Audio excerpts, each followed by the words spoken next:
Hey folks, in this episode we visit the Mayflower II and Plymouth Rock in downtown Plymouth, Massachusetts, and the next day we head to the playground of the rich and famous, Newport, Rhode Island. Make sure you click subscribe so you don't miss our next adventure.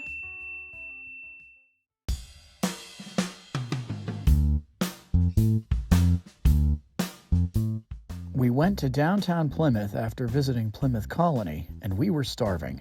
Thank goodness for Lucioso's. This is the Grist Mill, and it's on Town Creek, and actually this place is Lucioso's. Pro tip, if you are coming to Plymouth Plantation and the Grist Mill, which is part of the Plymouth Plantation package, and the Mayflower, you can get a combo deal of all three of those, or two of the three, whatever. But you can park here in the Grist Mill parking lot for an untimed amount, and it's free. There's a 10-minute walk from the Grist Mill over to the Mayflower. And this pub, Lucioso's, was conveniently placed with delicious food at reasonable prices. So we are now walking over to the Mayflower.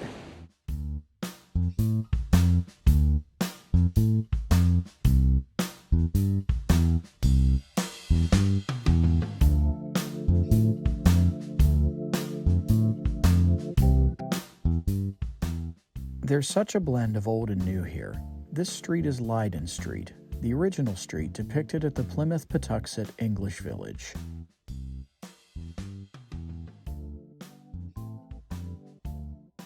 You see that? Yeah, how do I get them down? Think of it like a big giant forklift over there. That columned pavilion over there is where Plymouth Rock is kept. Over the centuries, people have chipped parts off of it, so it's kept under 24-hour surveillance.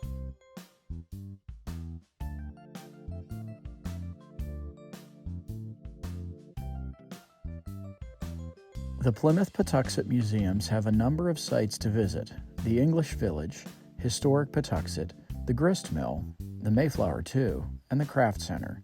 The Grist Mill and Mayflower II are in downtown Plymouth. Do you think they can climb to the crow's nest? Pierce would like to. I think that's probably not part of their insurance claimer. Of course, there was no way the boys were climbing to the crow's nest. But like the other museum sites, there were some hands-on displays to experience.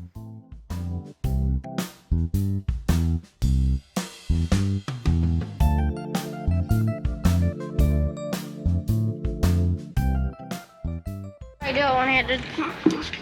Oh, all mariners' work aboard ship involved using simple machines. Okay, let's go.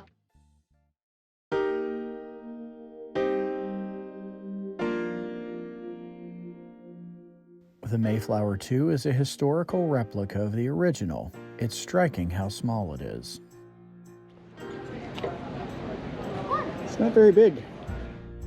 No, it's not very big. By 1620, the Pilgrims had secured two ships ready to sail to America. They left England in the Speedwell and the Mayflower. Never heard of the Speedwell? That's because it kept springing leaks and both ships had to return to England. 102 Pilgrims crammed onto the Mayflower for a rough journey to the New World.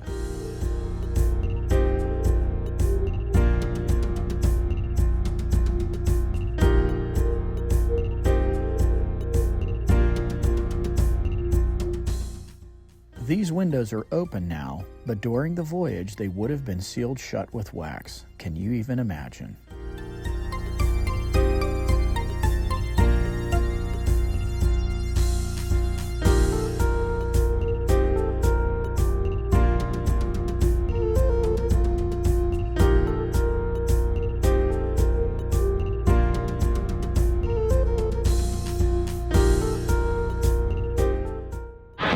Look at all those boats.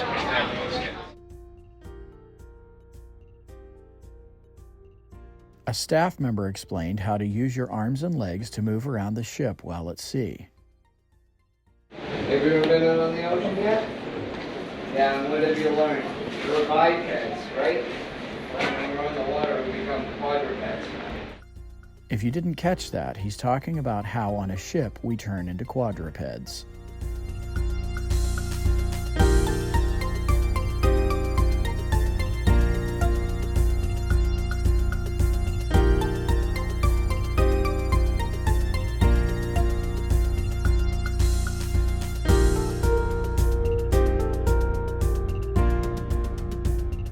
It's nice to know that the Pilgrims had Garmin.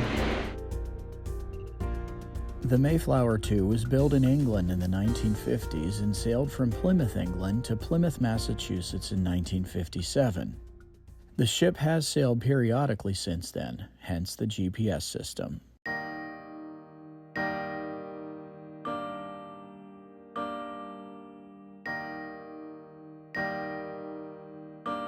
I apologize that you thought we were going out. I wish we were.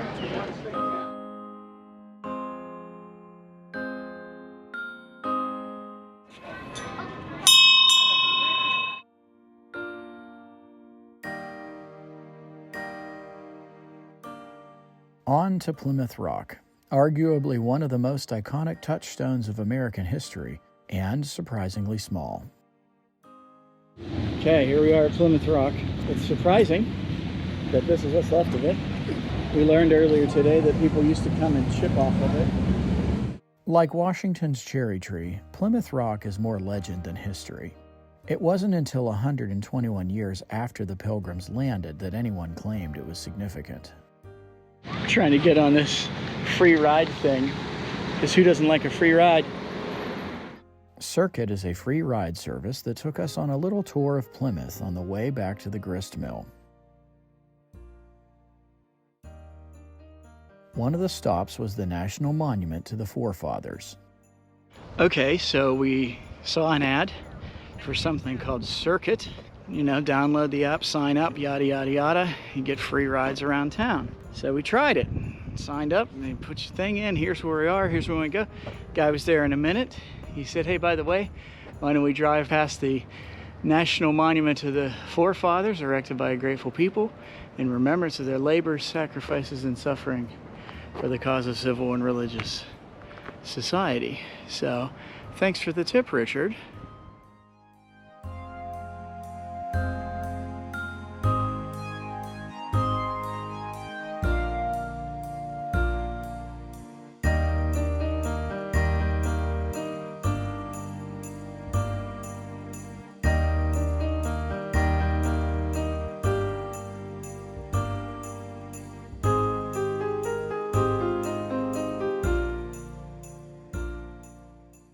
Our short visit to Plymouth was great. As usual, there was more here we wish we could have seen.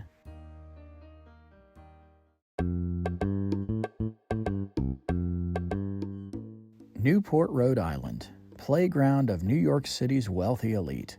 Well, until August anyway, when they'd head up the coast to the Acadia area. More on that later. We were here to do a part of the cliff walk. This beautiful beach is called Easton Beach, by the way. We didn't plan to spend any time in the ocean here, and looking back on it, we're not sure why.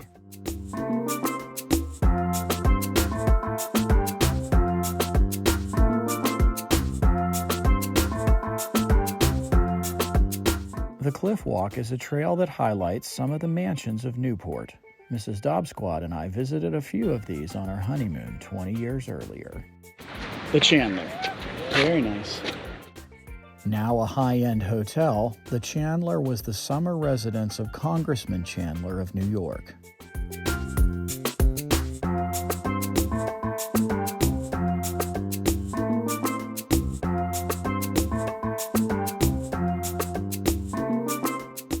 The Cliff Walk has deep roots.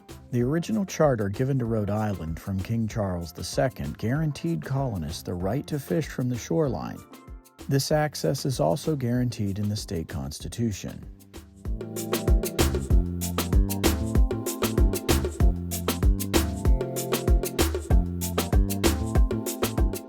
We found a little side trail off the main walk. Most of these little trails had signs warning you to stay off of them.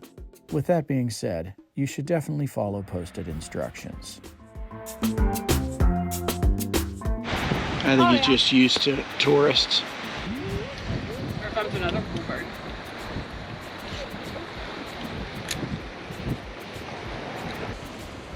This is my food, buddy. Here is our new seagull friend, Samson.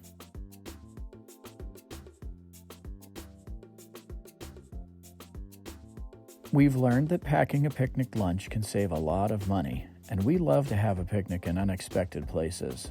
This was one of the best. Lunch with a view.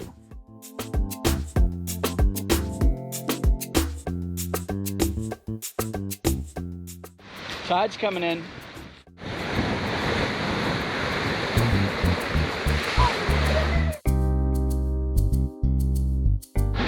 It's one of my favorite activities ever. I see he's not wearing glasses. Funny. What is this place? The 40 Steps was popular with the servants that worked in the mansions up above. It's about a mile down the walk from Narragansett Avenue. It reminds us a little bit of a spot on Baker Island called the Dance Floor. You'll have to subscribe to see the Baker Island video in a couple of weeks. Do you see another way down? I do. I see lots of ways down, but I'm not going any further.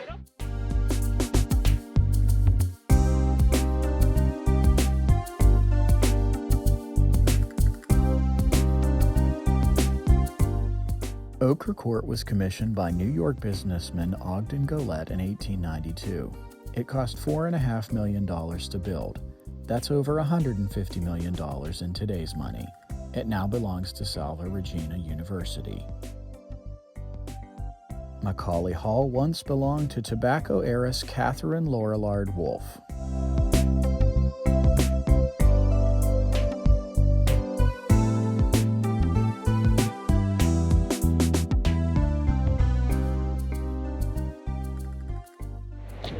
Oh, there it is. The Breakers. The Breakers is the most visited landmark in Rhode Island. It was built in the 1890s by the Vanderbilt family for a summer home. I'll put a link in the description for all of the mansions here in Newport.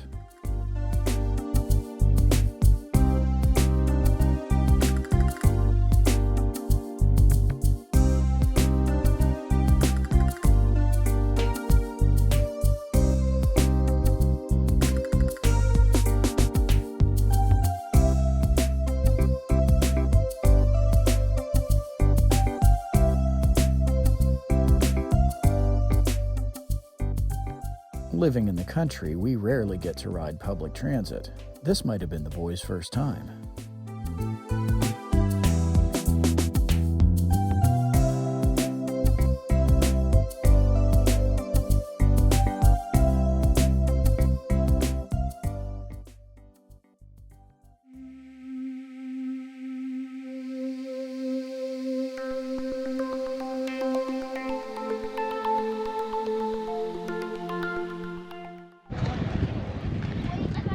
There's the sailing ship all over Hazard Perry.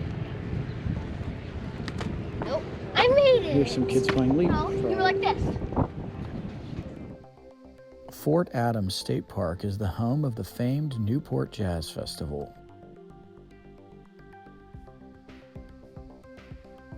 Rhode Island's official flagship, commissioned 2015, 200 feet, 71 tons, or 471 tons, something like that. I think it's a training ship. If you want to learn how to be a sailor from the olden days. Sadly, by the time we got here, the fort was almost closed for the day.